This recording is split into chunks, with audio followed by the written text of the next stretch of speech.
Alhamdulillah, tidak pernah berhenti lisan kita memuji dan memuja Allah. Sebagai seorang muslim, kita sangat yakin dengan kalimat la ilaha illallah yang berarti la ma'budu bihaqqin illallah. Tidak ada Tuhan, pencipta, pemilik, penguasa seluruh alam semesta ini, termasuk diri kita sendiri kecuali Allah. Dan Allah telah menjadikan kata syukur kepadanya itu sebagai kata penghubung antara dia dengan makhluknya, sehingga semua kehidupan makhluk tersebut di roda kehidupan di muka bumi ini akan terpenuhi. Itulah dua susunan kata Alhamdulillah. Dan Allah kekalkan dalam surah Ibrahim dalam Al-Quran yang mulia, la in syakartum la azidannakum wa la in kafartum inna adzabi lasyadid. Kalau kalian bersyukur maka pasti aku akan tambah, dan kalau kalian kufur maka tentu siksaku sangat pedih. Oleh karena itu jadilah sosok muslim yang selalu membasahi lidah dan bibirnya dengan kalimat Alhamdulillah. Selanjutnya kita panjatkan salam hormat kita kepada utusan Allah Nabi besar Muhammad sallallahu alaihi wa ala alihi wa sahbihi wasallam, sebagaimana Allah telah perintahkan kita untuk mengucapkan salam hormat ini, dan juga sebagai balas jasa 23 tahun dari masa hidup manusia terbaik ini dihabiskan untuk agama. 13 tahun fase Mekah semuanya dengan hinaan, cacian, dan puncaknya diusir dari kampung halamannya Mekah. Dan 10 tahun fase Madinah semuanya penyempurnaan agama, sehingga akhirnya kita bisa menjadikannya sebagai pedoman hidup kita. Pertama-tama tentunya kami pribadi sangat mendukung buat keluarga atas program seperti ini, pengajian. Mudah-mudahan ini bisa rutin terjalin dan berjalan, walaupun bukan dengan kami tentunya ya, tapi perlu setiap keluarga muslim ataupun yang sedang diamanahkan usaha, perusahaan, yang juga berarti punya interaksi dengan para staf untuk selalu menghidupkan majelis ilmu. Karena memang agama kita ini adalah agama ilmu. Agama kita adalah agama ilmu. Dan harusnya setiap muslim tidak pernah berhenti untuk belajar setiap harinya. Ilmu ini terutama ilmu agama, Bapak Ibu sekalian, itu merupakan pondasi utama keimanan. Kalau kita sering duduk di majelis ilmu seperti ini, setengah jam, 1 jam, tergantung waktu yang Bapak Ibu lowongkan, maka dia akan mendatangkan keimanan seseorang.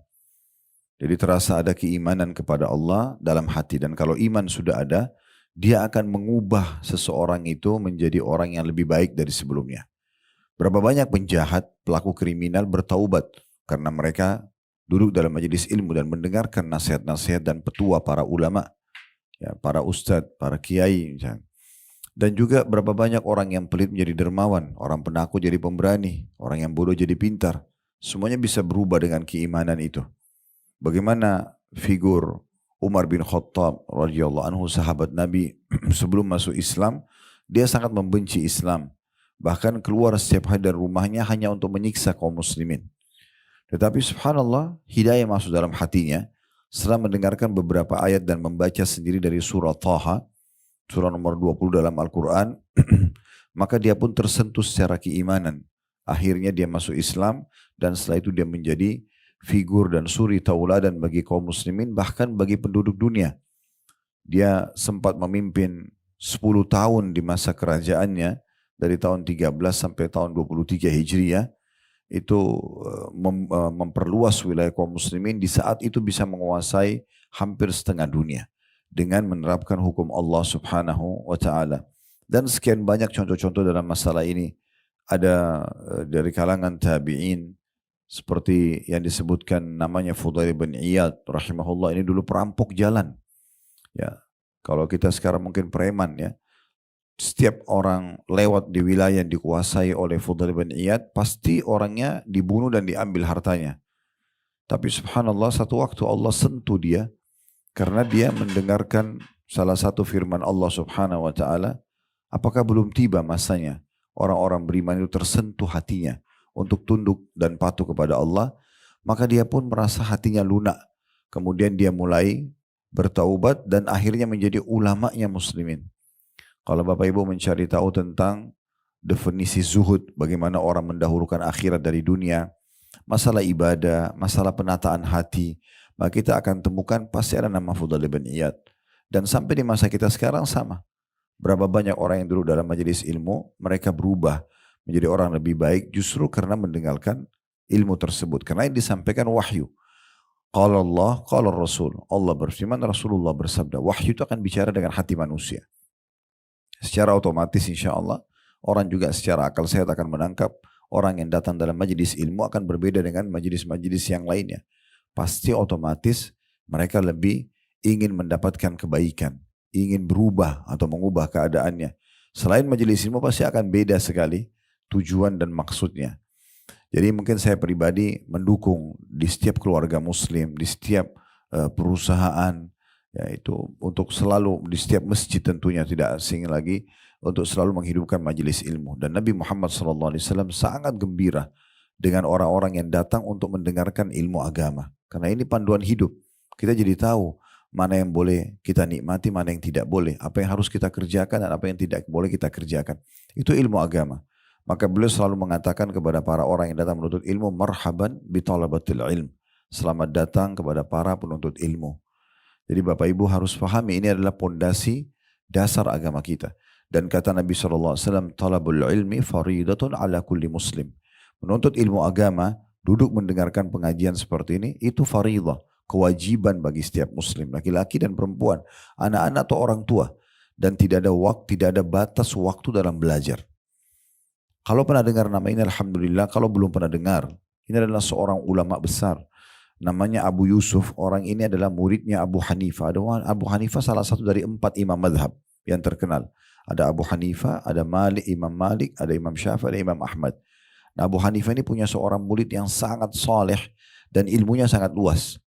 Saking cintanya sama ilmu, sampai beliau menjelang wafat saja, di atas ranjang kematiannya sebelum menghembuskan nafas terakhir, dia mengingat dia pernah berselisih pendapat dengan seorang temannya berhubungan dengan masalah hukum warisan dalam Islam. Mereka beradu argumen, akhirnya berpisahlah setelah itu. Karena masa itu belum ada media kayak kita sekarang, belum ada handphone, belum ada media umumnya, kita sulit komunikasi. Seperti mungkin kita bisa tahu 20 tahun yang lalu aja, orang masih pakai telepon di rumah saja itu masih sulit komunikasi. Sekarang handphone kan kita motorik sekali. Di masa itu malah belum ada sama sekali. Jadi orang harus ketemu. Nah, dia berpisah dengan temannya. Sekian tahun berpisah. Dia selalu kepikiran karena setelah berpisah, dia baru tahu kalau ternyata temannya yang benar dan dia yang keliru. Maka akhirnya dia pun berharap temannya itu datang. Menjelang dia meninggal dunia, temannya ini mendengar rupanya. Entah bagaimana mendengar terus datang. Begitu datang masuk ke dalam kamar tidur dia, di mana di atas ranjang dia sudah menjelang meninggal dunia, Abu Yusuf mengatakan, alhamdulillah yang telah mendatangkan kamu. Ingat gak berapa tahun lalu kita pernah berselisih pendapat tentang masalah hukum warisan dalam Islam. Dan setelah kita berpisah, saya jadi sadar kamu yang benar. Tolong ajarkan kepada saya dalil-dalil yang pernah kamu jadikan sebagai argumentasi kamu. Maka temannya bilang, hai Abu Yusuf, Anda sudah di atas ranjang kematian. Syahadatlah. Gitu. Lebih baik syahadat gitu. Maka dia mengatakan, saya sudah syahadat. Tapi saya meninggal dalam kondisi mengetahui ilmu itu, lebih saya sukai daripada saya meninggal sementara saya tidak tahu ilmu itu. Akhirnya beliau pun diajarkan oleh temannya, Allah berfirman dalam surah ini, ayat ini, Rasulullah bersabda begini, dihafal sama Abu Yusuf. Kata temannya, baru berapa langkah saya pamit keluar untuk pulang, terdengar suara tangisan keluarganya. Abu Yusuf meninggal dunia. Akhir hayatnya pun masih belajar. Dan ini teman-teman sekalian adalah ilmu yang sifatnya wajib. Selain ilmu agama itu hukumnya sunnah. Tapi ilmu agama bukan sebuah pilihan. Jangan Bapak Ibu bilang, oh nanti saya kalau ada waktu lowong baru saya belajar. Tidak bisa. Memang harus belajar. Karena memang kita akan bahas pada kesempatan ini, judul kita renungan hidup. Nah ini saya akan korelasikan dengan apa yang kita sampaikan dalam pembukaan tadi. Teman-teman pernah duduk gak sekali beberapa detik saya dalam hidup kita. Kita bertanya, kira-kira kenapa saya ada di muka bumi ini? Duduk sejenak, pikirkan. Dari mana semua sistem yang luar biasa di alam semesta ini? Pergantian siang malam, pergantian musim, ya. Segala macam miliaran bintang-bintang di langit sana ya. Awan yang berpindah-pindah kan gitu. Kemudian langit yang kita bisa lihat tapi tidak ada tiangnya. Dimanapun kita berada di muka bumi ini, langitnya akan sama. Tidak pernah ada yang melihat ujungnya. Itu di atas langit. Kalau kita turun di bumi, dimulai dari diri kita sendiri. Kenapa saya memiliki dua mata? Kenapa ada dua kuping? Kenapa satu mulut? Kenapa ada gigi? Kenapa ada tangan? Komposisi tubuh kita ini yang sampai sekarang dan mungkin akan terus terjadi sampai menjelang hari kiamat. Para ilmuwan terkagum-kagum dengan komposisi manusia sendiri. Saya berapa kali lihat cuplikan ilmiah, bagaimana para ilmuwan itu terus mengadakan penelitian sampai hari ini, dan mungkin sampai terus sampai kapanpun di diri manusia sendiri. Dari, maaf saya bahasakan, kotoran tubuh manusia, itu bisa jadi ilmu pengetahuan. Kotoran hidung, kotoran mata, kotoran kuping, maaf mungkin seperti di sini dokter gigi. Itu kan orang jadi bisa belajar dan itu jadi edukasi sendiri. Keajaiban luar biasa. Terus kalau kita makan, siapa yang menciptakan kita ini? Yang menata mata dua, hidung satu, kuping dua, gigi sekian banyak dengan segala macam serinya, jari-jari kita kenapa 5 kanan 5 kiri. Tubuh kita ini sangat luar biasa gitu. Terus kita bisa jalan, kita bisa berpikir, kita bisa berbicara. Ada banyak fenomena dalam diri kita sendiri yang jadi tanda tanya. Kita kalau ngantuk tidur. Sekarang siapa yang ciptakan kita? Siapa yang ciptakan ngantuk? Kenapa kalau ngantuk harus tidur? Kenapa nggak lain gitu? Misalnya makan, misalnya olahraga, nggak bisa, harus tidur. Kalau kita lapar, siapa yang ciptakan kita? Dan siapa yang ciptakan lapar itu? Dan siapa yang pandu kita? Kenapa kalau lapar harus makan? Nggak yang lain. Misalnya tidur, bangun tidur tetap lapar. Kayak terarah ke satu sistem, mau nggak mau gitu. Sama dengan fungsi kuping, sama dengan fungsi tangan dan segala macam dalam tubuh kita ini. Saya pernah lihat satu cuplikan ilmiah, digambarkan tubuh manusia ini, Bapak Ibu sekalian, itu ibarat seperti satu pabrik raksasa, memiliki bukan satu dua, tapi ribuan lift yang siap membawa apapun yang dimasukkan oleh manusia dalam tubuhnya. Contoh misalnya, kita makan segigit buah, 1 sendok nasi dengan lauknya misalnya. Semua itu kan ada macam-macam komposisinya. Ada vitaminnya, ada zat besi, ada segala macam itu. Kita kan tidak bisa memilah itu. Kita cuma masukkan ke dalam mulut dan subhanallah kita nggak masukkan ke tempat lain. Kuping nggak bisa, ke mata nggak bisa, harus ke mulut. Ini kan kayak ada satu sistem yang harus memaksa kita tanda kutip ke situ. Lalu kita kunyah. Setelah kita kunyah, ada rasa di lidah kita. Oh ini manis, oh ini asam, oh ini pedas gitu. Terus kita telan di tenggorokan kita. Setelah kita telan di tenggorokan kita, itu kata para ilmuwan, semua komposisi makanan itu tiba-tiba masuk ke liftnya masing-masing. Yang ini ke darah, yang ini ke otot, yang ini ke terbagi dengan sendirinya. Dan yang tidak dibutuhkan oleh tubuh itu akan menumpuk ke usus kita. Kemudian setelah itu dia menjadi kotoran dan dibuang. Dan siapa yang mengatur sistem itu sehingga terpilah-pilah dengan sangat detail makanan itu. Begitu juga dengan cairan yang kita minum misalnya. Yang ini dia di bagian tubuh, yang ini akan dibuang misalnya. Dan dibuang pun tempatnya sudah ada, nggak bisa ke tempat lain. Dan tidak bisa ditahan. Siapa di antara kita teman-teman yang bisa tahan kalau dia kebelet kencing? Maaf. Kalau dia kebelet buang air besar? Nggak bisa, harus terarah situ. Kalau tidak dibuang bisa meninggal. Ada seorang kapten kapal laut, kapal pesiar di Amerika, beberapa waktu lalu masuk di berita, meninggal dunia. Ditemukan jenazahnya, maaf, di WC. Lalu diadakan penelitian, dicek semua satu kapal itu, karena ini kapten kapal. Apa ini? Mungkin ada yang sengaja mungkin ada yang sengaja membunuh dia, ya, membuat satu pembunuhan yang terstruktur segala macam. Tapi tidak ditemukan, tidak ada tanda-tanda itu, karena nggak ada luka di tubuhnya, nggak ada segala macam. Sampai para ilmuwan diutus khusus datang meneliti di tempat dia meninggal, di WC maaf. Dan ditemukan ternyata dia meninggal justru karena ini secara manusiawinya. Kalau secara agama ajalnya datang ya. Ternyata dia itu keracunan dengan kotoran dia sendiri. Dia selama 3 hari gak buang air besar. Pada saat dia buang air besar, sudah menumpuk racun di perutnya. Itu pada saat keluar di kapal karena WC-nya kecil, ya kurang untuk pembuangan udara, dia terhirup, dia meninggal dunia. Itu sebab manusia. Jadi ada sistem raksasa yang luar biasa yang mengatur kita mau nggak mau. Kita nggak bisa menghindar dan tidak bisa pilih yang lain gitu. Maka ini butuh tanda tanya, kita butuh merenung sejenak. Itu baru di diri kita, di sekitar kita nih. Oksigen, ya, air, api, udara, apalah, tanah, pohon-pohon. Belum kita bicara tumbuh-tumbuhan dengan beragam macam bentuknya. Ada yang sayuran, ada yang buah-buahan. Ya. Ini pohon jeruk, jeruk itu bentuknya begini, rasanya begini. Dan tidak pernah habis stoknya. Apel itu begini, pisang itu begitu. Siapa kira-kira teman-teman sekalian yang menata pisang dengan sisirannya yang rapi itu? Dengan warnanya yang menarik kuning seperti itu. Kulitnya yang lembut seperti itu. Dagingnya di dalam dengan begitu lembutnya dan enak sekali untuk kita makan. Dengan berbagai macam jenisnya. Begitu juga dengan ya sayur-sayuran. Begitu juga dengan tumbuh-tumbuhan secara rumput-rumputan sampai ke pohon beringin yang besar misalnya. Segala macam jenis. Ada manfaat bagi manusia. Begitu juga dengan hewan-hewan. Dari semut yang kecil sampai gajah yang besar. Sistem pencernaan, sistem pertahanan, jenis makanannya, dan segala macam. Kita kalau nonton di YouTube sekarang tentang masalah alam hewan-hewan, berbagai macam kehidupan mereka di sana kita bisa lihat. Jadi ada sistem raksasa yang luar biasa di depan mata kita. Kita sadar tidak sadar itu sedang ada gitu. Nah kita butuh teman-teman di saat ini, kita coba merenungi dulu. Kira-kira ini dari mana semuanya? Kenapa ini ada? Apa tujuannya?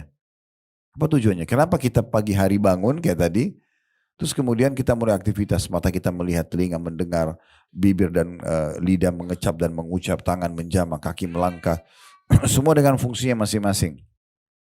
Sampai malam kita tidur. Malam tidur nih, semua orang satu dunia sama, kecuali beberapa orang mungkin yang begadang. Karena setelah itu besok berulang lagi. Dan akhirnya nanti, akhirnya akan semuanya meninggal dunia. Sehebat apapun orang itu, saatnya dia mati, selesai. Gitu kan? Dan selesailah cerita dia. Orang hanya mengatakan, oh si fulan atau si fulana dulu pernah hidup ya. Dia umurnya sampai sekian, oh ini usahanya, oh ini rumahnya, oh ini. Dan itu hitungan hari. Setahun, 2 tahun, warisan dibagi, selesai. Gak akan ada lagi ceritanya. Contoh misalnya kita tarik kakek-kakek kita. Siapa di antara kita yang tahu nama mereka? Siapa yang tahu kehidupannya? Nenek kakek kita. Atau kakek ayah kita aja deh. Generasi 3, generasi 4, generasi ke atas. Kita bahkan tidak tahu namanya. Kita bahkan tidak tahu dia nikah sama siapa. Kita gak tahu keturunannya di mana. Itu begitu juga kita nanti. Kita paling 2-3 generasi ke bawah sudah orang nggak tahu lagi. Bahkan kita kalau baru meninggal orang hanya mengatakan oh ini bajunya dia, oh dia pernah menjabat ini, habis itu selesai. Kalaupun ada kenangan kalau dia pahlawan, mungkin ditulis di beberapa buku, habis itu selesai. Gak ada lagi aktivitas seperti yang dia lakukan semasa dia hidup. Ini kan berarti ada satu sistem raksasa yang harusnya kita sadari dulu. Gitu. Nah, Islam datang teman-teman memberikan gambaran dan jawaban kepada kita atas semua itu. Allah sebutkan dalam surah Az-Zariyat. Ya, ini surah nomor 51 dalam Al-Quran, ayat 56-nya. Allah menggambarkan di situ kepada kita semua, dan itu beruntungnya orang kalau beriman sebagai seorang muslim, kita langsung dikerucutkan kepada satu Tuhan. Mata kamu melihat ke langit, apapun yang terjangkau tidak terjangkau oleh mata, terjangkau misalnya bintang-bintang, awan, kita lihat bergantian siang malam, burung yang terbang, yang tidak terjangkau. Banyak ilmuwan mengatakan masih banyak rahasia langit yang belum diketahui. Ada bintang-bintang yang tidak dijangkau oleh alat-alat manusia karena jauh jaraknya misalnya. Di bumi juga begitu. Segala macam tadi yang sudah kita lihat fenomenanya. Jenis manusia ini sendiri ada bahasa, ada berbeda paras wajah, warna kulit, jenis kelamin dan seterusnya. Begitu juga dengan hewan-hewan, tumbuh-tumbuhan di bumi yang dijangkau oleh mata kita. Tidak dijangkau oleh mata kita seperti misalnya ada mungkin ciptaan Allah belum kita tahu di kedalaman lautan. Atau ada yang kita rasakan tapi kita nggak bisa lihat dengan mata. Contoh Bapak Ibu rasa lapar, rasa haus, suka, benci. Kan kita rasakan tapi kita nggak lihat wujudnya. Tapi ada gitu kan. Nah itu terjangkau dengan oleh mata kita. Begitu juga di kedalaman lautan. Semua ini kembali ngerucut kepada satu Tuhan. Kita disuruh beriman. Dan ini semua yang ciptakan la ilaha illallah. Yang mengurus, yang mengawasi, yang menciptakan, yang memusnahkan itu adalah Allah saja. Maka kita tidak perlu repot-repot mencari Tuhan-Tuhan yang lain. Orang-orang ada yang menyembah patung, menyembah pohon karena mereka tidak tahu Tuhannya siapa. Kita sebagai seorang muslim dimanjakan semua ini kamu lihat atau tidak lihat kembali kepada satu Tuhan. Nah ini kitab yang diturunkan Al-Quran, ini utusannya Rasul Muhammad SAW untuk diikuti dan jadikan sebagai suri tauladan. Nah seperti itu kurang lebih. Nah, dalam Al-Quran, sebagai seorang Muslim, Allah gambarkan dalam surah Az-Zariyat, surah nomor 51 ayat 56, menjawab pertanyaan tadi, kenapa kita ada di sini? Apa hikmah semua ini ada? Siapa yang menata dan mengaturnya? Allah berfirman, وَمَا خَلَقْتُ الْجِنَّ وَالْإِنسَ إِلَّا لِيَعْبُدُونَ. Aku tidak menciptakan, tidak mengadakan seluruh jin dan seluruh manusia di muka bumi ini kecuali satu saja tujuannya, yaitu untuk beribadah kepadaku atau mengabdi kepadaku. Itu tujuan kita ada di sini. Jadi kalau dalam Islam Bapak Ibu sekalian kita nggak punya tujuan lain. Kalau ada yang tanya gini, Ustadz apakah memang saya diciptakan ini untuk sholat? Jawaban saya iya. Untuk puasa? Iya. Bakti sama orang tua? Iya. Untuk belajar? Iya. Terus semua yang positif yang agama perintahkan. Puasa, zakat, haji dan umroh, jenguk orang sakit dan segala itu ya. Yang lain yang dilarang tidak boleh. Membunuh, mengganggu, berzina dan segala macam. Jadi itu memang tujuan kita diciptakan. Tidak ada tujuan lain. Kalau makan, minum, tidur ini pernak-perniknya. Pelengkapnya saja. Sayangnya karena banyak orang muslim tidak faham. Tujuan dia diciptakan justru untuk mengabdi dan beribadah kepada Tuhannya. Dan dia tidak faham kalau ini adalah tujuan utama dan makan, minum, segala ini pernak-perniknya. Mereka pergi kepada pernak-pernik dan melupakan tujuan utama dia diciptakan. Sayang. Akhirnya hanya karena duduk ngobrol sama teman, sholatnya terbengkalai. Tujuan utamanya ditinggalkan. Tapi yang pernak-pernik ditujukan gitu. Hanya karena urusan ini dan itu mereka nggak puasa Ramadan. Hanya karena ini dan itu misalnya menunda pemberangkatan hajinya. Jadi banyak hal. Hanya karena masalah teman yang mungkin berteman boleh pilih. Tapi orang tua nggak bisa kita milih.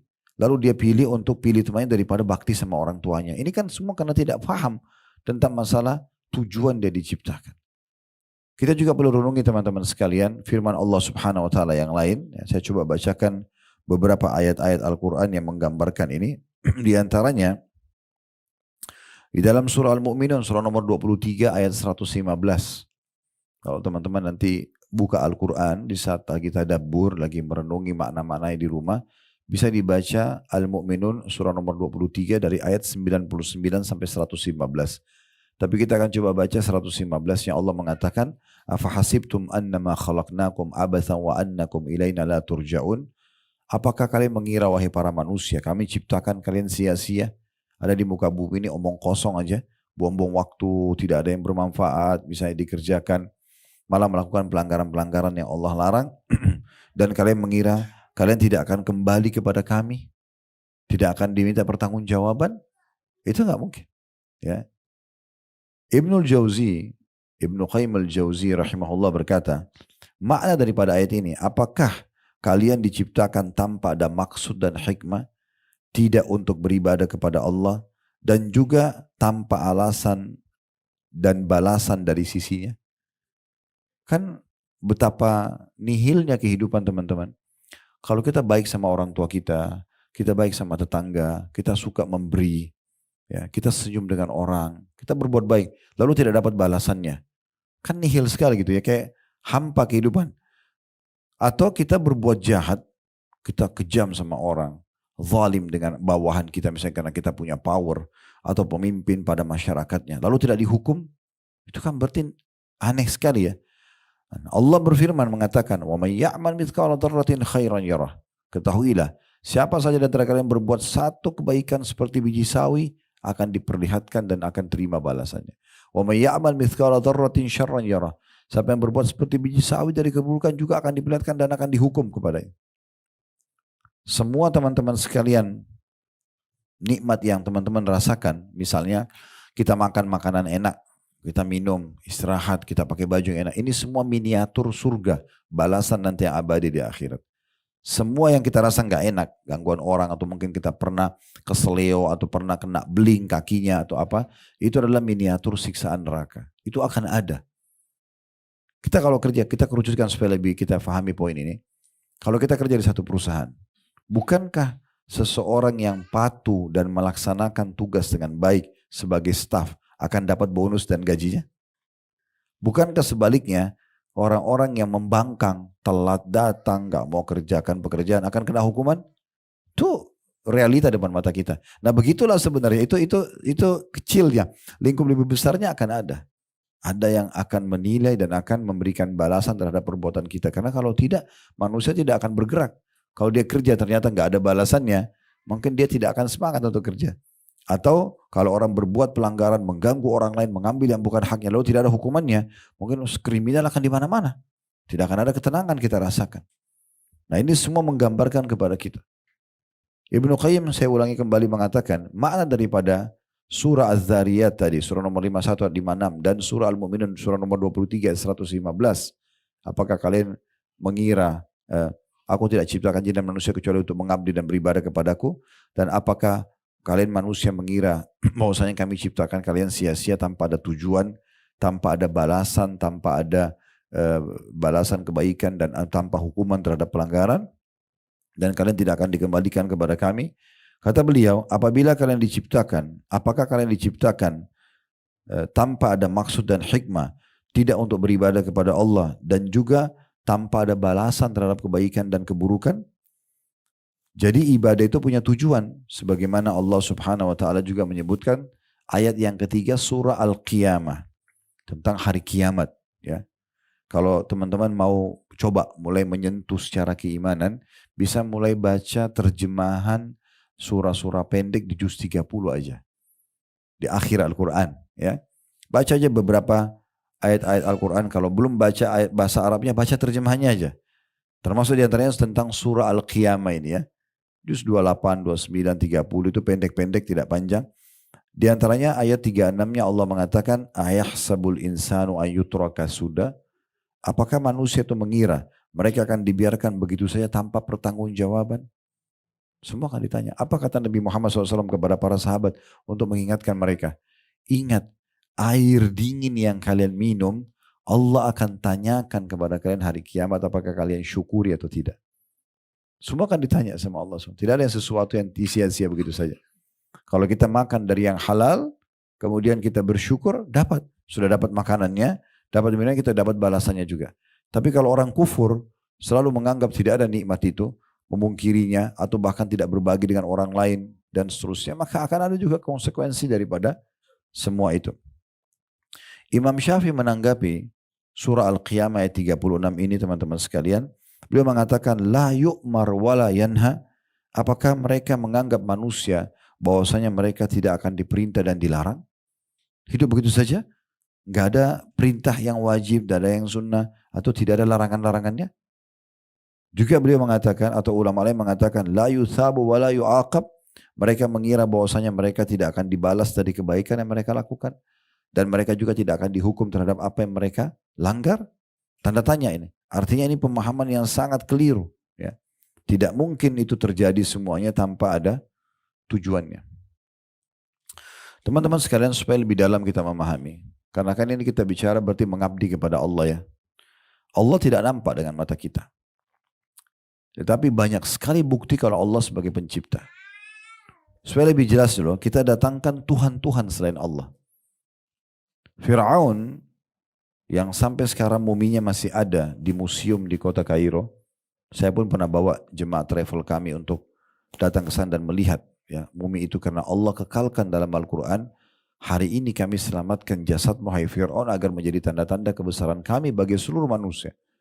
Bagaimana dia membangkang 10 tahun Nabi Musa dakwahi, ajak beriman kepada Allah, tidak mau. Fir'aun ini, teman-teman sekalian, fisiknya sempurna.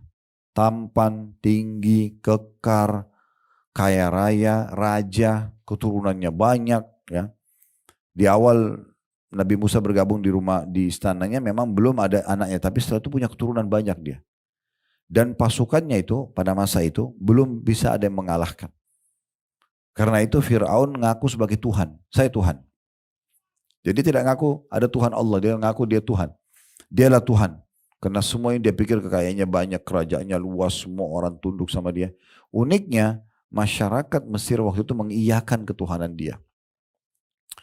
Tapi Fir'aun subhanallah manusia, makhluk seperti kita. Dari bayi, semua manusia sama. Lemah, tidak tahu apa-apa, mulai beranjak ke anak-anak, diajar oleh orang tuanya. Orang tua pun tidak bisa dipilih. Saya nggak mau ibu itu, saya nggak mau ayah itu, tetap lahir ini ibu, ini ayah, mau nggak mau. Sebagaimana fungsi anggota tubuh tadi semuanya harus sama gitu kan. Sudah begitu nggak bisa dialihkan gitu. Nggak bisa misalnya kita makan melalui kuping ya, atau kita mendengar dari mata itu nggak bisa. Maka Fir'aun ya mengaku sebagai Tuhan tapi unik ini. Tuhannya sama dengan manusia lainnya. Makan juga kalau lapar, tidur juga kalau ngantuk, sama. Sama, buang air besar, buang air kecil, sama. Dari bayi sampai tua gitu. Karena dia mengaku sebagai Tuhan, Allah mengutus kepadanya Nabi Musa alaihissalam. Nabi Musa mendakwai, hai Fir'aun, dari mana kau bisa mengaku Tuhan? Kau ini manusia biasa sama dengan kita. Gak ada bedanya. Kebetulan Allah kasih kamu kerajaan ini. Jangan sampai disalahgunakan. Gak mau dengar. Mana buktinya kau adalah Tuhanmu? Baik, ini Allah kasih saya mukjizat. Nabi Musa dikasih tongkat yang berubah jadi ular. Karena waktu itu Fir'aun sangat percaya dengan para penyihir. Dan mereka itu paling sering menggunakan sihir takhayul. Mereka mengubah satu benda, tali misalnya berubah jadi ular. Untuk menakut-nakuti orang saja. Supaya tunduk semua sama Fir'aun gitu. Maka Allah kasih mirip dengan senjata mereka. Tongkat yang bisa dilempar jadi ular. Tangan Nabi Musa AS dimasukkan ke kantong bajunya, dikeluarkan, keluar cahaya yang terang seperti cahaya matahari. Tetap Fir'aun tidak mau. Enggak, saya enggak percaya, ini sihir. Saya akan datangkan semua penyihir-penyihir terhebat di Mesir dan di Afrika untuk menantang kau. Nabi Musa bilang, silahkan. Tapi saya utusan Allah. Ini bukan sihir. Dan saya tidak minta apa-apa dari kamu, hai Fir'aun. Saya enggak minta kerajaan kamu. Saya minta kau beriman sama Allah. Tetap kau jadi raja, silahkan. Tapi ngaku Tuhan enggak mungkin. Apa yang bisa kamu ciptakan? Setetes air saja tidak bisa dia buat. Kalau haus dia harus minum. Tidak bisa dia bertahan. Enggak. Saya kan pencipta. Saya enggak usah ada haus. Enggak bisa. Harus haus. Dan harus minum. Maka pada saat itu pun Allah subhanahu karena Fir'aun tetap nolak. Dia disuruh datangkan penyihir. Ratusan penyihir datang. Menantang Nabi Musa AS. Dan dalam Al-Quran digambarkan mereka melempar tali-tali. Mereka berubah jadi ular. Allah suruh Nabi Musa AS melempar tongkatnya. Tongkat Nabi Musa berubah jadi ular besar. Lalu memakan ular-ular tersebut. Batal semua sihir itu.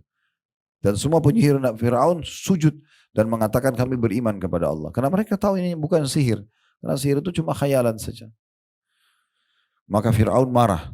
Kenapa kalian beriman kepada Musa? Maka saya akan potong kaki dan tangan kalian. Ya. Akhirnya banyak juga penyihir yang sudah beriman dibunuh sama Fir'aun. Akhirnya ringkas cerita. Allah subhanahu wa ta'ala datangkan ujian-ujian yang berat bagi Fir'aun. Supaya dia yakin dia ini bukan Tuhan. Di antaranya Allah ubah air sungai Nil waktu itu menjadi darah. Setiap kali mereka lihat air. Tapi kalau mereka mau minum, karena waktu itu sumber minumnya orang Mesir dari sungai Nil. Kalau mereka ambil pakai gelasnya atau pakai teko atau pakai apalah pada saat itu bendanya, itu berubah jadi darah. Subhanallah, ini hanya terjadi pada Fir'aun dan pengikutnya.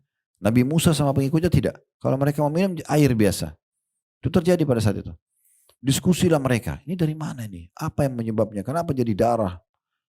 Kita tahu kalau makan, kita masih bisa bertahan 2-3 hari gak makan, oke lah. Kalau minum, gak mungkin. Haus ini gak mungkin. Sehari aja kita sudah kering tenggorokan, gak mungkin. Kita gak mungkin tahan tanpa air. Kalau makan kita masih bisa tahan.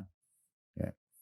Maka waktu itu mereka bilang sama Fir'aun, wahai Tuhan kami, wahai Raja kami, sungai Nil berubah jadi darah. Kita gak punya solusi lain. Lakukan apa saja. Sudah. Kami sudah lempar tumbal ke sungai Nil. Mereka sudah beli sapi. Mereka sudah lempar anak gadis. Yang jadikan tumbal. Kan waktu itu mereka jadikan tumbal gitu. Anak gadis datangkan dilempar. Satu tempat. Begitu. Macam-macam. Tidak ada perubahan. Maka mereka bilang kami sudah lakukan semua. Tidak ada solusinya. Maka Fir'aun bilang lalu apa saran kalian? Kata para penasehatnya. Yang kita belum lakukan cuma satu. Kita belum minta pada Tuhannya Musa. Yang lain sudah. Kan Musa ngaku punya Tuhan tuh. Ya. Kita belum minta sama Tuhannya Musa. Kalau yang lain sudah kita lakukan. Sudah tidak ada lagi. Udah habis idenya. Ini gak bisa bertahan lama-lama. Air mati kalau gak minum. Maka Fir'aun bilang kalau gitu coba panggil Musa. Kalau Tuhannya Musa bisa mengganti sungai Nil yang darah ini menjadi air. Kita beriman. Dipanggil lah. Pada saat itu. Dipanggil pada saat itu. Nabi Musa alaihissalam datang. Pada saat datang. Ya, kemudian tiba-tiba saja Fir'aun bilang. wahai Musa, kamu kan tahu sungai Nil sekarang berubah jadi darah. Ya. Kalau Tuhanmu bisa membuat ya, supaya sungai Nil ini dari darah berubah menjadi air lagi, kami bisa minum, kami akan beriman kepada Tuhanmu, hai Musa. Nabi Musa bilang di depan mereka, apa kau benar, hai Fir'aun? Dia bilang, tentu saja. Maka di depan Fir'aun, Nabi Musa angkat tangan sambil mengatakan, ya Allah, sebagaimana engkau telah menguji masyarakat Mesir, sungai Nilnya berubah menjadi darah, sehingga mereka tidak bisa minum, ini sebagai peringatan darimu, kembalikanlah ya Allah, menjadi air biasa. Akhirnya setelah berdoa, Fir'aun tes, air diambil berubah jadi air. Supaya tidak mau beriman dia. Dia mengatakan, oh ini berarti permainan sihirnya Musa ini. Musa bilang, bukan, ini benar-benar bukan, saya bukan penyihir. Ini bukan peringatan dari Allah, nggak mau beriman. Allah datangkan sesuatu yang lain. Satu negeri Mesir, Bapak Ibu sekalian, ini Bapak Ibu bisa baca semua artikel, dengarin ceramah-ceramah ya di media kita tentang masalah bagaimana mukjizat Nabi Musa alaihissalam, diantaranya datangnya katak. Satu negeri Mesir datangi katak. Sampai ke ranjang-ranjangnya Fir'aun. Mereka ribut, terganggu dengan suara kodok atau katak itu. Banyak sekali. Fir'aun suruh musnahkan. Dimusnahkan, dibunuh berapa ekor, muncul sekian lebih banyak lagi. Keluar dari Laut Merah dan dari Sungai Nil. Gak bisa. Akhirnya penuhlah negeri mereka dengan itu. Fir'aun bilang, apa yang kalian harus lakukan? Sudah kami lakukan semua, tidak ada solusi. Ini makin banyak kataknya. Maka penasihatnya bilang, kita coba minta lagi sama Tuhannya Musa. Mungkin bisa. Karena penyihir-penyihirnya mereka semua sudah datangkan, tidak ada yang bisa buat apa-apa. Panggil lagi Musa. Musa datang lagi. Fir'aun bilang lagi, hai Musa, kau tahu sekarang negeri kita lagi diserang sama katak begini banyak. Kita tidak tahu dari mana asalnya. Kalau Tuhanmu bisa hilangkan ini, kami akan beriman. Kata Musa, hai Fir'aun, benar gak? Kalau benar saya akan minta kepada Allah sekarang di depan matamu, Tuhanku dan Tuhanmu untuk menghilangkan ini.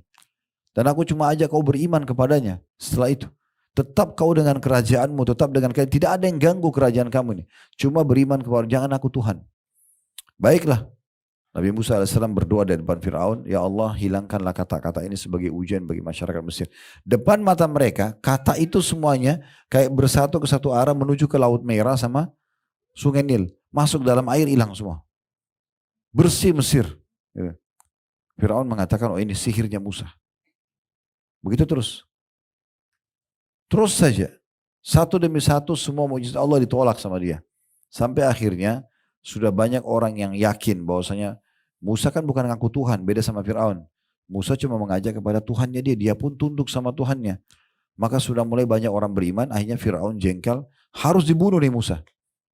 Dikejar Musa alaihissalam. Musa manusiawi lari dengan pengikutnya. Sampai tiba di Laut Merah, sudah depan mata dia Laut Merah. Laut Merah itu sekarang ada 4 negara ya, yang mengelilingi, yang dekat Laut Merah. Ada Mesir, ada Saudi, ada Palestina, ada Jordania. Jadi kalau kita ke negeri ini, ada satu titik, saya pernah datang ke situ bawa jemaah, kami datang ke titik Laut Merah itu dan kelihatan sekali kalau kita itu berada, lihat 4 negara itu berhadapan gitu. Ya di situ pas tiba di sana, Nabi Musa alaihissalam sudah sampai di pojok, di pinggir laut, depannya lautan yang sangat dalam, di belakangnya Fir'aun. Allah memang buat sampai Fir'aun bisa melihat Musa dan pengikutnya. Dalam Al-Quran digambarkan Fir'aun mengatakan innahum lasyirzimatun qalilun. Mereka ini kecil banget jumlahnya gitu loh. Kita bantai aja nih. Ini Fir'aun Musa yang ganggu-ganggu ketuhanan saya ya gitu. Maka ada satu pengikut Nabi Musa mengatakan innalamudrakun. Kita sudah dijangkau. Sebagian ulama menjelaskan makna sudah dijangkau. Fir'aun dan pasukannya sudah bisa melempar tobak mereka untuk membunuh. Sangat dekat sekali. Maka Nabi Musa mengatakan dalam Al-Quran, ini Bapak Ibu bisa baca dari semua ayat Al-Quran yang menceritakan tentang Nabi Musa. Nabi yang paling banyak Allah ceritakan dalam Al-Quran, Nabi Musa alaihissalam. Dan kisah Fir'aun ini terulang-ulang gitu. Supaya jadi pelajaran. Maka pada saat itu Nabi Musa mengatakan, Kalla inna ma'i rabbi sayahdin. Nggak mungkin, Tuhanku akan berikan petunjuk. Di saat itu Jibril datang menyampaikan, hai Musa, tugasmu hanya ayunkan tongkat yang berubah jadi ular yang mengalahkan para penyihir. pukulkan ke pinggiran Laut Merah, itu saja. Nabi Musa pun waktu itu tidak tahu apa yang akan terjadi. Cuma perintah dia ikut. Maka diangkat tongkat tersebut dan waktu diangkat, Fir'aun tahu tongkat ini. Kalau ini yang berubah jadi ular dan menghancurkan penyihirnya dia gitu. Maka waktu dipukulkan ke pinggiran, Allah menggambarkan maka laut tersebut famfalaka fakana kullu firqin kattaudil azim. Maka air Laut Merah itu tiba-tiba menjadi seperti dinding-dinding yang besar. Kiri dan kanan dan kering sekali dasarnya. Sehingga Bani Israel dan Nabi Musa AS berhasil lolos. Jalan di situ. Fir'aun kata sebagian ulama, andai saja di saat itu dia beriman kepada Allah, Allah perlihatkan tanda-tanda yang sangat besar. Air laut itu berdiri seperti dinding gitu. Ya. Sampai orang-orang Bani Israel itu lewat itu dia bisa lihat ikan di kanan kirinya. Seperti cermin. Padahal itu air laut yang tadinya memang air laut itu. Maka Fir'aun tidak mau beriman. Dia mengatakan kejar Musa sebelum selamat ke pinggiran sana. Ke seberang. Maka waktu mereka kejar, Allah mudahkan orang-orang beriman lolos. Fir'aun berada di tengah-tengah, Allah tutup. Semua meninggal dunia. Sampai hari ini, baru berapa tahun yang lalu, dan sampai hari ini masih selalu diadakan penelitian di lokasi itu, mungkin ada penemuan, dan ditemukan itu. Saya kemarin ke museum itu ada kereta yang baru ditemukan, diyakini itu adalah di masanya Ramses sekian, itu Firaun yang tenggelam itu. Ditemukan muminya dia, ya ditemukan banyak sekali peninggalan-peninggalan di situ ya. Tombaknya ini dan segala macam itu, dan ditaruh di museum itu. Sangat besar di Kairo itu. Tapi intinya teman-teman sekalian, Allah wafatkan dia. Dan Allah mengatakan, Al-yawma nunajjika bi badanika litakuna liman khalfaka ayah. Hari ini kami selamatkan badanmu. Badan berarti dari kepala sampai kaki. Semuanya diselamatkan oleh Allah. Agar menjadi tanda-tanda kebesaran kami bagi orang yang datang kepada sesudahmu. Itu contohnya. Ini manusia mengaku sebagai Tuhan. Dan dia sudah sampai pada level raja, terkaya, tertampan. Terus segala-galanya. Tapi Allah jadikan pelajaran. Terbantahkan gitu kan. Di masa Nabi Muhammad SAW, orang-orang Mekah teman-teman sekalian, mereka tahu Ka'bah itu rumahnya Allah. Mereka juga tawaf. Mereka haji mengikuti ajaran Nabi Ibrahim AS. Tapi mereka datangkan patung-patung di sekitar Ka'bah sampai berkumpul di masa Nabi SAW itu 360 patung. Kalau sekarang Ka'bah kita lihat kita leluasa tawaf, tidak ada patung. Di masa itu ada patung 360 patung. Dan patung ini masing-masing punya nama, diberikan nama, dan dipanggil sebagai Tuhan oleh orang-orang Mekah. Makanya mereka dapat julukan musyrikin Mekah. Orang-orang musyriknya Mekah. Musyrik maksudnya apa? Orang yang mempartnerkan Allah dengan makhluk. Mereka berdoa menghadap Ka'bah. Ya Allah bantu kami. Tapi habis itu balik lagi ke patungnya. Wahai Hubal tolong kami. Dia panggil. Wahai Lat, wahai Uzza. Nama-nama Tuhannya dipanggil-panggil sama mereka. Makanya namanya syirik. Allah tidak mau disyirikkan. Allah tidak mau dipartnerkan. Makanya kita selalu bilang, Qul huwallahu ahad, ikrarkan Allah itu Esa, Allahus samad, Allah yang segala hatu bergantung padanya, lam yalid walam yulad, tidak ada orang tua, tidak ada anaknya. Allah Esa, walam yakul lahu kufuwan ahad, Allah tidak butuh pada siapapun. Itu konsep dasar 4 ayat surah Al-Ikhlas gitu ya. Dan mereka lakukan itu. Nabi SAW datang mengingatkan mereka tidak mau dengar. Nah sudahlah. Kenapa semua sembah kepada Allah? Nah ini cuma perantara aja kok. Padahal patung itu uniknya, Bapak Ibu sekalian, mereka yang pahat, mereka yang bentuk matanya, mereka yang kasih warna, mereka yang pikul ke tempat yang mereka mau itu. Dan kalau rusak mereka yang perbaiki, lalu mereka panggil Tuhan. Nah itu. Makanya dikenal dengan masa jahiliyah. Dan itu. Jadi kalau di masa sekarang ada juga orang begitu dia dalam sholat, iyyaka na'budu wa iyyaka nasta'in, hanya kepadamu kami menyembah dan hanya kepadamu kami minta tolong. Kemudian habis sholat pergi minta pada kuburan di sebelah masjidnya, maka ini sama juga minta pada benda mati. Kan gitu. Nah seperti itulah kurang lebih. Dan ini juga terbantahkan akhirnya. Nabi SAW menghancurkan patung-patung itu di pembebasan kota Mekah dengan tongkat beliau sendiri. Dan patung terbesar mereka namanya Hubal. Itu Hubal saking tingginya Bapak Ibu sekalian digambarkan kalau mau lihat ke arah mukanya kita harus menongak ke atas. Saking tingginya. Dan itu diikat dengan rantai. Ya, mereka takut Tuhan mereka dicuri orang gitu. Ya. Akhirnya Nabi SAW dari atas unta beliau dengan tongkatnya dicolok matanya Hubal itu sambil beliau membaca waqul ja'al haqqu wa zahaqal batil innal batila kana zahuqa. Katakan hai Muhammad telah datang kebenaran dan kebatilan pasti akan kalah dan pasti kebatilan akan sirna. Maka jatuh Hubal dan akhirnya pecah patung-patung itu. Habis semuanya. Dibersihkan oleh Nabi SAW. Semenjak itu Makkah bersih dari patung-patung tersebut. Jadi memang untuk kembali kepada Satu Tuhan Allah subhanahu wa ta'ala. Nah seperti itu kurang lebih. Itu tentang pembuktian kalau Allah itu ada. Dan kita bisa melihat fenomena pergantian siang malam, ya, hujan yang turun, populasi manusia, semuanya berjalan. Dan populasi manusia sekarang Bapak Ibu sekalian 7,5 miliar kurang lebih jumlahnya. 6 miliarnya itu agama profetis, orang yang yakin ada Tuhan Allah. Lebih banyak orang yang beriman kalau Allah itu ada, gitu kan. Begitu juga dengan apa yang Allah syariatkan. Allah suruh kita sholat, Allah suruh kita puasa. Semua ini mendatangkan maslahat-maslahat bagi manusia. Kalau ada seorang yang mau masuk Islam datang ke kantor kami, seringkali saya setelah mereka syahadat, saya pandukan Bapak Ibu yang baru syahadat ini fokus saja kedua landasan Islam. 5 rukun Islam dan 6 rukun iman.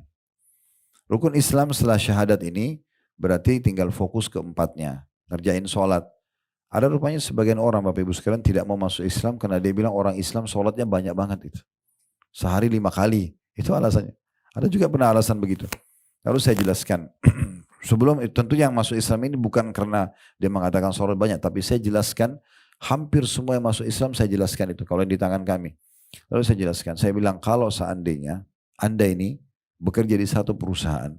Dan satu hari dipanggil oleh owner atau pemilik perusahaan ke ruangannya 5 kali. Untuk ditanya saja. Mau apa? Saya bantu. Kamu mau apa? Saya bantu. Ada kesalahan apa kau buat? Saya maafkan. Kira-kira seperti apa perasaan staf itu? Oh pasti senang Ustaz.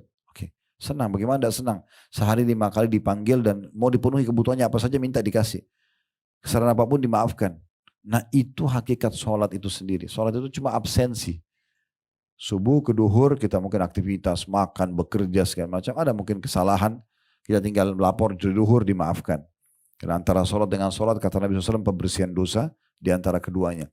Begitu juga kita kalau ada hajat, mungkin butuh makanan, butuh minuman, butuh pakaian, butuh pekerjaan, minta kepada Allah Subhanahu wa ta'ala langsung.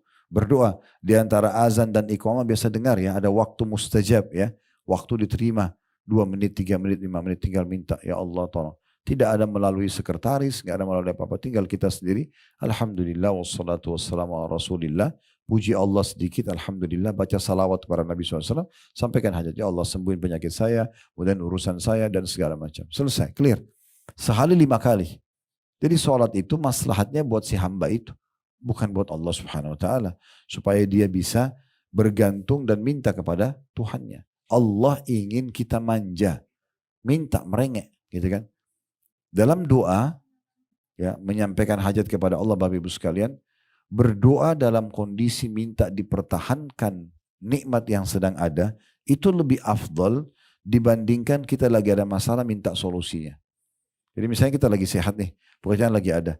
Lalu kita berdoa, ya Allah berkahi, ya Allah tambahkan. Itu lebih baik, lebih besar pahalanya dibandingkan nanti sakit, ya Allah sembuhin. Jadi lebih afdal itu, berarti tidak ada alasan untuk tidak minta. Dan kata Nabi SAW dalam hadis riwayat Tirmidzi, man lam yad'ullah yaghdab alaih. Sampai tidak minta, tidak merengek, tidak manja sama Allah, Allah murka padanya.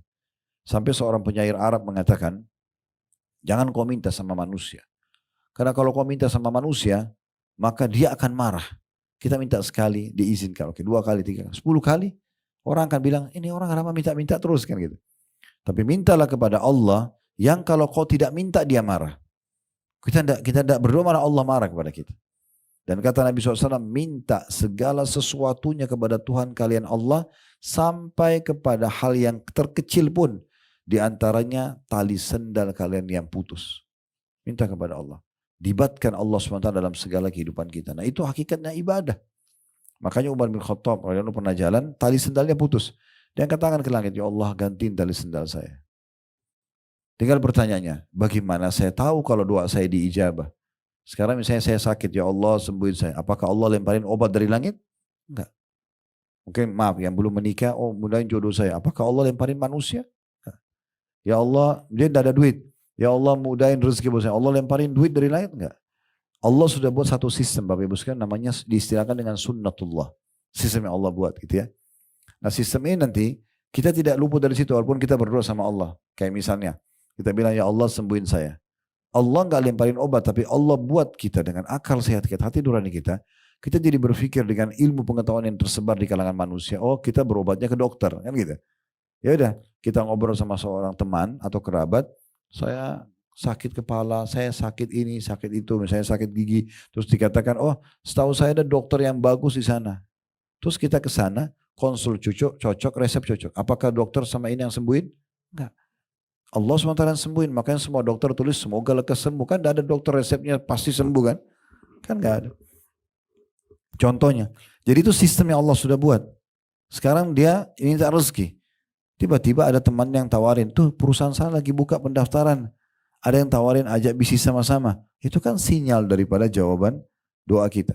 Atau minta menikah lalu kemudian ada yang tawarin anaknya, ada yang tawarin saudaranya. Kemudian dia pun cocok, dia menikah, akhirnya dia melangkah. Nah seperti itulah gambaran daripada hasil doa kita. Gitu ya.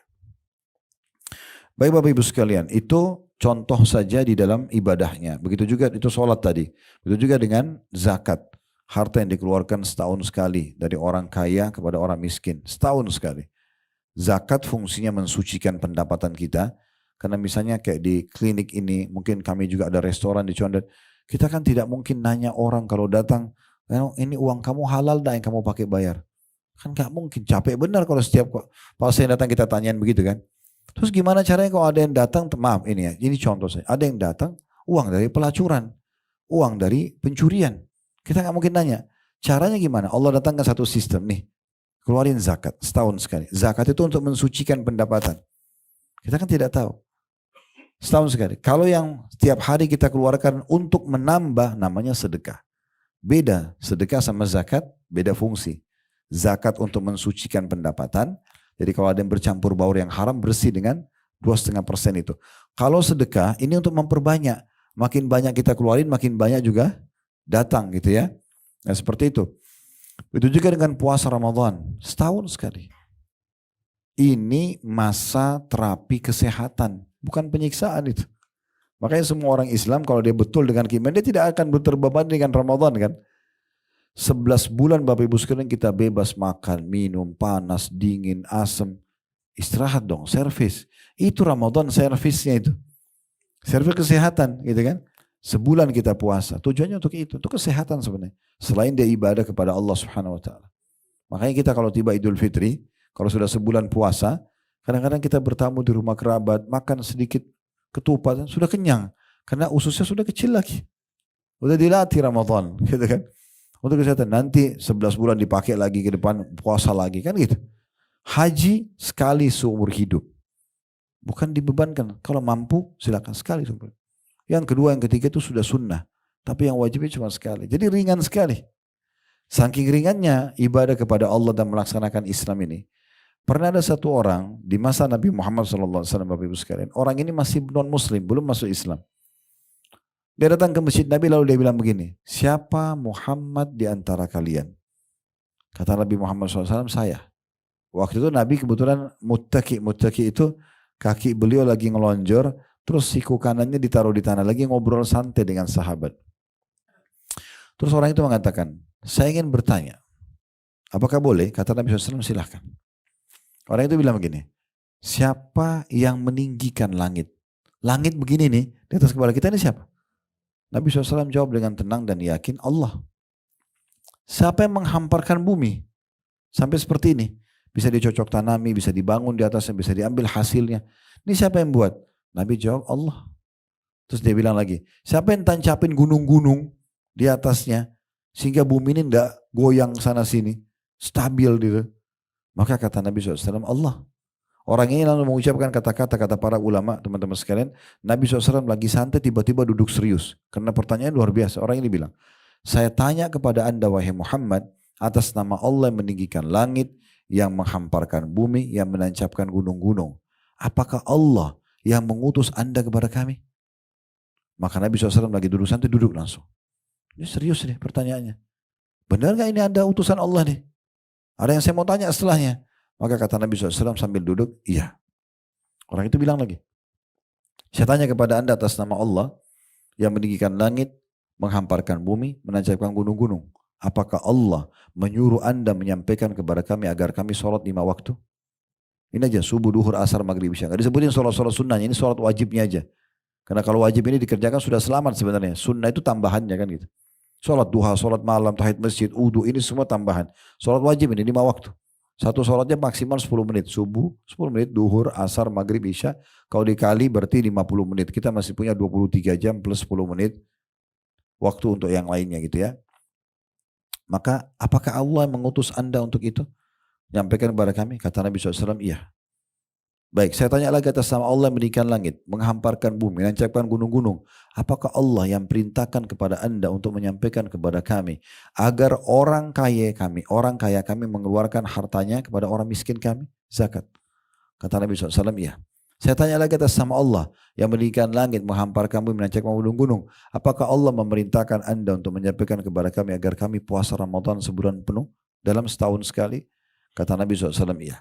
Saya tanya lagi atas nama Allah yang meninggikan langit, menghamparkan bumi, menancapkan gunung-gunung. Apakah Allah memerintahkan anda untuk menyampaikan kepada kami agar kami haji ke Baitullah di Mekah sekali seumur hidup? Kata Nabi SAW, iya. Orang itu bilang apa? Apa yang saya dapatkan kalau saya kerjakan itu? Ini rukun Islam tadi. Apa yang saya dapat? Kata Nabi SAW, kau akan masuk surga. Orang itu langsung bilang, asyhadu an la ilaha illallah wa anna Muhammad Rasul. Masuk Islam dia. Syahadat. Lalu dia bilang, ya Rasulullah, saya tidak akan tambah dan kurangi. Itu aja saya fokus dah. Sudah syahadat nih, saya tinggal sholat 5 waktu. Nanti setahun sekali saya zakat kalau saya punya harta. Setahun sekali saya puasa Ramadan. Sekali seumur hidup saya pergi haji. Itu aja. Kan janjinya masuk surga. Lalu dia bilang, saya tidak akan tambah dan kurangi. Orang itu pergi. Apa kata Nabi SAW kepada yang sedang hadir? Siapa yang mau lihat penghuni surga, lihat orang ini. Itu aja Islam. Gak ada sesuatu yang berat. Apanya yang berat? Untuk beriman kepada Allah, ringan semuanya, gitu kan. Sholat sekali, tadi 5 kali sehari dan waktunya berbisa-bisa. Maksimal. 10 menit satu sholat itu sudah lama itu. Ya, apalagi kita orang Indonesia, Masya Allah. Ya. Sholatnya kalau ada perlombaan-lomba cepat sholat, bisa juara kita. Allah, berallah. Bukan semuanya. Jangan dipotong lagi ceramah saya ini. Tapi kan ada kita lihat itu ya. Jadi kalau kita sholat subuh 2 rakaat, 2 menit, 3 menit selesai. Cepat banget sebenarnya selesai. Anggaplah yang khusyuk ini 10 menit. Kan itu. Subuh 10 menit, duhur 10 menit, asar, maghrib, isya 50 menit. Dari 24 jam berarti kita masih punya 23 jam plus 10 menit. Apa kata Nabi SAW? Awal amal dihisap hari kiamat sholat. Kalau sholatnya lolos, aman, maka semua akan baik. Terbantukan. Dalam riwayat lain, beruntunglah orang itu. Kalau sholatnya buruk, maka rugilah dia. Riwayat lain akan mengganggu amal yang lain. Satu-satunya perintah Allah Subhanahu Wa Taala kepada Nabi Muhammad SAW yang dalam bentuk syariat ya, yang diterima di langit itu hanya sholat. Harus terjadi perjalanan Isra. Surah nomor 17 dalam Al-Quran, surah Isra, perjalanan dari Masjidil Haram ke Masjid Aqsa. Belum bertemu dengan ruhnya para nabi-nabi. Sampai sekarang masih dikenang di Masjid Aqsa di bawah sebelah sisi kanan. Itu ada besi, diyakini dulu bekas diikat, buraknya dan segala macam gitu ya. Itu keyakinan orang. Tapi Nabi SAW bilang memang saya mengikat burak di tempat para nabi-nabi yang mengikat tunggangannya. Kemudian Mi'raj ke langit pertama, kedua, ketiga sampai menerima langit ketujuh. Setelah itu menerima perintah sholat, balik lagi ke bumi. Itu hanya untuk menerima perintah sholat. Yang lain semuanya zakat, puasa, jihad, semua diterima di bumi. Itu saking pentingnya masalah itu, kan gitu. Jadi Islam itu ringan sekali sebenarnya, ringan. Dan kita kalau menjalani agama dengan baik dan beribadah ini kita jadi tahu ya, bahkan terkontrol. Makanan mana yang boleh, mana yang tidak boleh. Pakaian mana yang boleh, mana yang tidak boleh. Pergaulan mana boleh, mana yang tidak boleh. Pendapatan mana yang boleh, mana yang tidak. Terpandu. Dan subhanallah terbukti lagi secara ilmiah Bapak Ibu sekalian. Semua yang halal itu baik-baik semuanya. Semua yang haram itu buruk-buruk. Ya. Coba Allah perintahkan apa kita? Jujur, amanah, tanggung jawab, bakti sama orang tua, baik sama kerabat, ya, bersedekah. Kan baik-baik semua itu. Lalu dijanji pahala sangat besar. Dapat ini, dapat ini, dapat ini. Semua yang buruk-buruk itu. Bohong, menipu, menggibah, memfitnah, memukul. Semua dilarang. Dan ada ancamannya berat. Orang kalau ikutin agama ini dan beribadah dengan benar. Itu jadi orang yang baik pasti. Gak mungkin tidak. Karena semua yang baik-baik diperintahkan. Yang dilarang semuanya buruk-buruk. Plus lagi Bapak Ibu sekalian. Kalau dipertemukan antara yang halal sama yang haram. Kita akan temukan yang halal ini jauh lebih banyak. Ya. Ini sering saya kasih contoh di pengajian. Contoh misalnya, tubuh kita kan butuh protein hewani ya. Untuk otot, mungkin tidak asing buat kita kalau kita baca secara ilmiah. Berarti kita butuh daging. Kalau seandainya Allah subhanahu wa ta'ala sebagai pencipta menciptakan kita butuh protein hewani, tapi semua hewan diharamkan, mungkin wajar orang melanggar kan gitu. Kita butuh tuh tubuh kita. Tapi subhanallah di saat Allah haramkan babi, ini babi ya, nggak boleh. Ini wujudnya babi itu. Ada fotonya, ada videonya, kita tahu. Semua orang tahu bentuknya babi seperti apa. Ini namanya dalam bahasa Indonesia, namanya dalam bahasa Arab, namanya dalam bahasa Inggris, semua orang tahu itu. Ini nggak boleh ya. Tapi kan karena tubuh kita butuh protein hewani, Allah ganti. Perhatikan Allah haramkan satu ini, Allah ganti apa? Sapi, kambing, ayam, kelinci, semua hewan air halal. Berarti kan yang halal lebih banyak kan gitu. Kenapa harus sentuh yang haram? Ini sebagai bentuk ujian saja sebenarnya. Kan gitu. Belum lagi dibuktikan secara ilmiah banyaknya mudarat di babi itu. Kalau ada yang tanya, kalau gitu Ustaz kenapa Allah ciptakan? Supaya nanti Bapak Ibu nggak hilang lagi sama Allah di hari kiamat saat dibangkitkan. Ya Allah, engkau haramkan babi, saya tidak tahu mukanya babi itu gimana. Nah ini loh babi. Bahasa Indonesianya ini, oh jangan dimakan ya. Terbukti ilmiah itu bahaya, ada cacing pita, ada ini, ada segala macam. Kan gitu. Contoh. Allah menciptakan kita ini untuk berpopulasi. Harus berkembang biak manusia kan? Tidak mungkin tidak. Kalau enggak maka manusia berhenti di generasi tertentu. Populasi. Allah mengatakan yazra'ukum fi. Allah ciptakan kita untuk kita berkembang biak. Ya gitu, hewan-hewan juga sama. Sampai nanti lahir manusia terakhir. Caranya sudah Allah buat sistemnya. Laki-laki punya sperma, perempuan punya sel telur. Terjadi interaksi biologis, bertemu dua-duanya. Kalau Allah izinkan baru jadi manusia. Kalau tidak berarti gagal kehamilannya. Dan segala macam sistem yang rumit. Yang kita tahu kalau kita belajar secara ilmiah itu lebih dalam lagi. Tidak semua orang juga bisa tiba-tiba hamil. Tapi itu terjadi. Nah sekarang, kalau memang kita populasinya seperti itu. Berarti harus ada pendongkrak, pendorong supaya kita sini laki-laki mau menuangkan spermanya. Yang perempuan mau nerima itu hamil 9 bulan bawa-bawa anaknya itu kan repot sekali. Kita bawa ya tas kita aja, kalau kita bawa tas misalnya, terus kita bawa tas itu masuk kamar mandi, pergi jalan, tidak pernah tidur pun kita bawa, mungkin repot sekali. Jadi bagaimana perempuan dengan bawa itu kalau bukan ada satu pendorong, nggak mungkin dia mau. Allah buat syahwat, ada keinginan. Ada rasa suka dengan lawan jenis. Dan Allah ajarkan caranya. Ya kan? Ada yang boleh namanya nikah, ada yang tidak boleh namanya zina. Kalau seandainya Allah kasih kita syahwat, harus ada populasi manusia. Allah nggak ajarkan caranya dengan pernikahan, maka mungkin wajar orang berzina semua. Tapi ini nggak diajarin caranya. Zina sama nikah bedanya hanya kalimat akad kan. Kita bicara sederhananya saja. Si walinya perempuan mengatakan sama mempelai calon anak mantunya, saya nikahkan kamu sama anak perempuan saya Fulana binti Fulana dengan mas kawin ini. Si laki-laki bilang saya terima nikahnya. Sudah sah. Selesai. Kurang dari 5 menit kalimat itu ada 2 saksi. Ada mahar. Biasanya perangkat alat sholat. Sedikit berapa gram emas misalnya. Apa saja yang dipilih disepakati. Sudah selesai. Terus mereka boleh berhubungan biologis. Bahkan dalam Islam dianjurkan punya keturunan. Silakan. Gitu kan. Berarti kan kita dikasih solusinya. Bukan tidak dikasih solusinya. Ada gitu. Minuman keras tidak boleh, jangan minum khamr, memabukkan. Gak boleh narkotika, minuman keras, beralkohol. Gantinya banyak tuh, tubuh kita kan butuh cairan. Ada air, ada madu, ada sirup, ada air putih, banyak gantinya. Ada madu, kenapa harus yang haram kan gitu. Nah dengan melihat dan melirik juga syariat Allah SWT kita jadi faham, ini ada kebenaran sih. Semua terpandu dengan baik, seorang muslim itu sangat terpandu dengan baik. Gitu. Sampai saya dapat informasi di beberapa supermarket di Jepang, ada muslim-muslim di sana ya, mengadakan survei, itu ada orang-orang Jepang, penyembah matahari. Tuhannya mereka tuh, dianggap kaisarnya anak dewa matahari lah apalah, keyakinan yang luar biasa.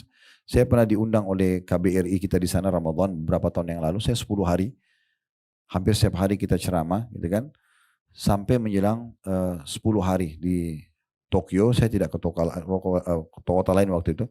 Tapi setiap kali mau pergi ke KBRI, itu selalu lewat oleh drivernya diceritakan. Saya tanya ada patung-patung di pinggir jalan. Saya tanya, di sini keyakinannya orang apa? Sembah matahari Ustaz. Terus bagaimana cara mereka sembah? Itu pas lewat di lampu merah, sebelah kanan di jalan raya protokol besar kayak kita mungkin di Tamrin. Itu ada satu kotak gitu di semen dan itu sudah berlumut gitu ya. Itu ada patung-patung itu, patung-patung mereka anggap itu perantara mereka untuk sembah dewa-dewa itu. Subhanallah gitu kan. Jadi ada-ada saja yang mereka lakukan gitu ya. Tetapi yang perlu kita titik beratkan Bapak Ibu sekalian, ternyata Allah Subhanahu wa taala memberikan panduan kepada manusia secara fitrah dan alami. Orang tahu sebenarnya kalau itu tidak benar, itu tidak baik gitu. Tapi ya ada saja orang yang kerjakan karena disesat oleh manusia. Harusnya dihindari gitu ya. Tapi ada saja orang yang seperti itu. Nah begitu juga teman-teman sekalian dengan contoh-contoh yang lain cukup banyak.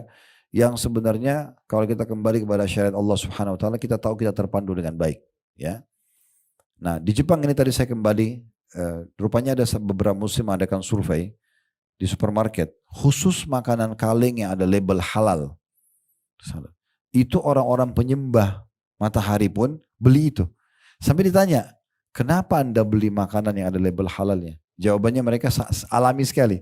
Ya karena ini lebih terjamin higienisnya. Karena dia cari tahu kenapa ada label halal. Oh karena ada komposisi yang tidak dibolehkan.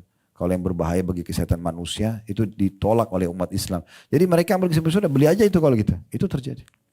Seperti itu, ya. Jadi sebenarnya mereka juga lari ke agama dan agama ini memandu kita kepada hal yang benar. Syariat Allah SWT itu kepada yang benar. Jadi nggak ada yang perlu dikhawatirkan, kan gitu. Itu contoh-contohnya. Dan cukup banyak tentunya yang berhubungan dengan masalah ini ya. Banyak sekali contoh-contoh yang berhubungan dengan masalah ini. Dan banyak sekali orang kalau kita lihat yang mu'allaf yang masuk Islam. Kita kalau dengarin masuk Islamnya mereka tuh unik-unik gitu ya. Unik-unik sekali. Ya, mungkin kita karena sudah terlanjur lahir dalam keadaan Islam misalnya. Kita tidak terlalu berpikir ke situ. Tapi subhanallah banyak orang yang menyampaikan kisah-kisah uniknya. Yang akhirnya mereka tersentuh secara spiritual. Dan cukup banyak tokoh-tokoh dunia seperti itu. Nah cukup banyak ini. Kita kalau kita tarik ke dalam realita kehidupan kita dalam sehari-hari gitu. Nah Ibnu Taimiyah memaknakan ibadah itu, Bapak Ibu sekalian yang merupakan tujuan kita diciptakan. Beliau mengatakan itu mengandung ya, mengenal, mencintai dan tunduk kepada Allah dan juga kita cinta dan ridho terhadap keputusannya. Ya. Titik sentral yang paling urgen dalam masalah ibadah ada dalam hati manusia berupa keimanan dan selalu saja berusaha untuk mengenal syariat Allah sehingga menerapkan dalam kehidupan dan juga bertaubat bila punya kesalahan. Dan dengan adanya pemikiran seperti ini, maka seseorang itu merasa punya Tuhan, dia tahu mana yang harus dia kerjakan dan bagaimana kalau dia berbuat salah untuk dia kembali. Ada satu filosof Arab, dia menggambarkan pada saat dia mau meninggal bingungnya dia karena tidak tahu Tuhan. Gitu kan. Rupanya selama dia hidup Bapak Ibu sekalian dia menyusun ratusan bahkan ribuan bait-bait syair. Isinya itu menolak ada Tuhan. Mana Tuhan? Tidak kelihatan. Coba kalau kalian yakin ada Tuhan, kalian pertemukan dengan saya dan seterusnya. Seperti perkataan banyaknya orang-orang ateis kita. Ringkas cerita, pada saat dia mau meninggal dunia, di sekitar ranjang dia ada orang murid-muridnya. Lalu dia mengucapkan syair-syair kurang lebih 20 bait syair saja. Membantah semua ribuan syair dia yang lalu-lalu.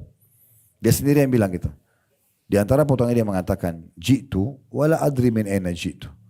Saya lahir di muka bumi ini, tapi saya terus bertanya, dari mana asal saya? Kalau dari ibu sama ayah saya di mana? Ayah ibunya lagi. Ayah ibunya lagi sama mana? Ada lagi. Siapa yang pertama ini? Manusia pertama siapa? Dan kalaupun ada manusia pertama, siapa yang ciptakan manusia pertama itu? Dia bertanya sendiri nih. Di ranjang kematian setelah dia membantah adanya Tuhan. Terus dia mengatakan, fawajadtu amami tariq. Saya temukan pada saat saya hidup, ada sebuah sistem. Ya. Masyaitu syi'tu dzalika am abait. Saya harus ikuti sistem itu, saya mau atau enggak mau.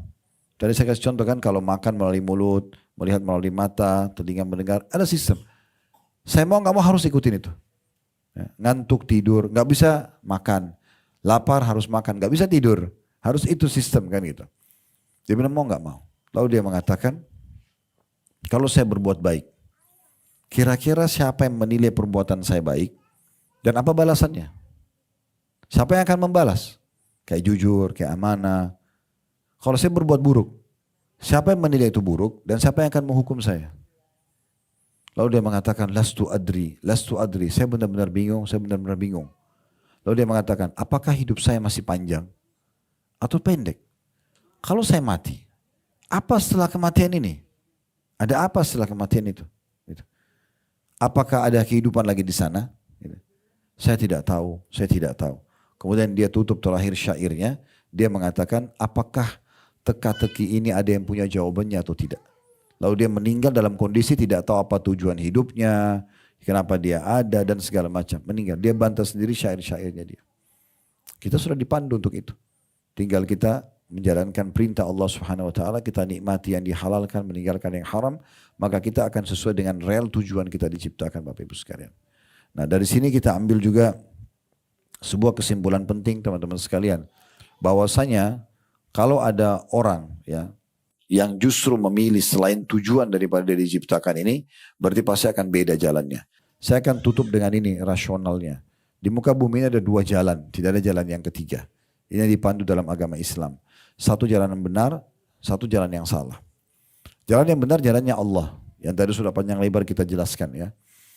Allah menjanjikan bagi orang yang beriman dan patuh itu adalah surga. Surga ini subhanallah biar orang belum pernah masuk. Kalau ditanya mau masuk surga enggak? Padahal sudah pernah lihat belum? Bagaimana bisa langsung mau gitu kan? Karena memang fitrahnya alaminya orang tahu surga itu balasan baik. Apalagi kalau baca. Saya sudah angkat di YouTube, ada di playlist YouTube kami. Itu ada 33 bab, 30 bab tentang surga saya sudah bahas. Pintu gerbangnya, tanahnya, istananya, pohon-pohonnya, pelayan-pelayannya, pakaiannya, dipan-dipannya semua terinci disampaikan dari Al-Quran dan hadis Nabi SAW. Juga ada 33 bab khusus neraka dengan segala macam jenis siksaannya gitu. Ya. Jadi sebenarnya secara fitrah alami orang tahu. Intinya jalan pertama jalannya Allah, ujungnya akan ke surga nanti. Juru bicaranya Allah itu para nabi-nabi. Itulah sebabnya nabi-nabi diutus. Di antaranya kita imani Nabi Muhammad SAW. Penyambung lidah para nabi-nabi adalah para ulama dan da'i. Bapak Ibu kalau ketemu sama mereka ini, di antaranya kita duduk majelis ilmu begini ya, kita akan dipandu kepada ajaran para nabi, dan ini jalannya Allah, ujungnya surga. Jujurlah, amanahlah, tanggung jawablah, Bapak Ibu dapat ini nanti masuk surga. Nah gitu kan. Jalan kedua dan tidak ada jalan ketiga, ini jalan yang salah. Pernah dengar iblis ya? Iblis adalah golongan yang jahat dari jin. Jin itu Bapak Ibu sekalian mirip sama kita manusia ya. Ada 3 golongan. Ada jin yang beriman sama dengan manusia beriman. Tapi ini jin beriman sama manusia beriman sudah saling tahu. Tidak ada interaksi di antara mereka. Makanya Allah buat jin tidak kelihatan ya.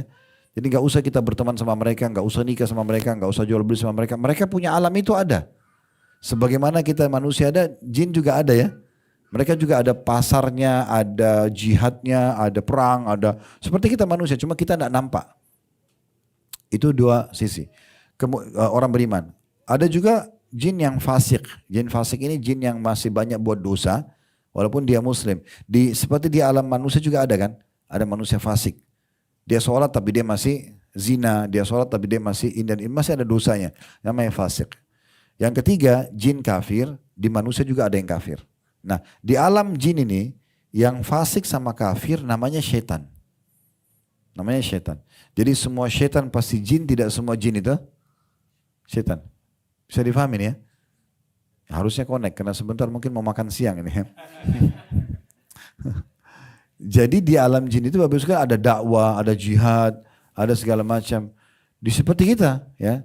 Tapi kita nggak nampak. Nah, itu penting. Nah, pemimpin syaitan jin yang menyimpang nih, itu iblis.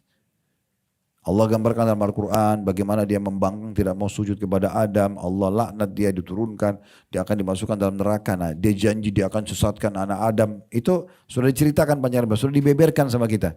Awal cerita manusia sampai nanti ujungnya surga dan neraka sudah rinci semuanya. Sudah terbuka, terbapar lebar depan mata kita. Yang jelas Bapak Ibu sekalian, iblis ini punya juru bicara. Kalau ikuti dia neraka ini. Neraka dengan segala macam sisa. Tadi saya bilang kalau Bapak Ibu lihat di playlist YouTube kami, di Halid Bersama Official ada 33 bab saya bahas tentang neraka. Panjang lebar. Jadi siksaannya, orang zina begini, orang riba begitu, orang bohong begini, mencuri begitu, macam-macam.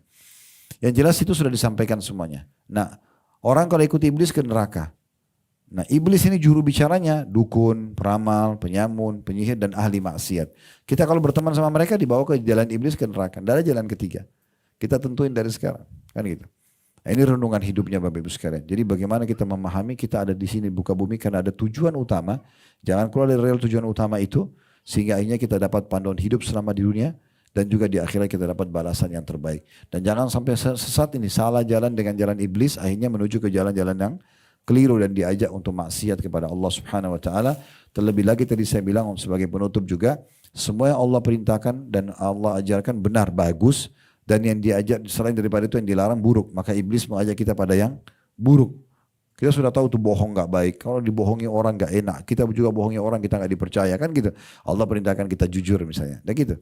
Kita pelit orang gak suka. Kita dermawan orang suka. Jadi Allah sudah buat seperti itu sistemnya. Sehingga kita tinggal melalui saja. Bahagianya seorang muslim karena sudah tahu semuanya itu diberikan bocorannya. Sampai kalau kita mau masuk surga tertinggi pun nanti di akhirat bisa disampaikan caranya. Selama masih hidup masih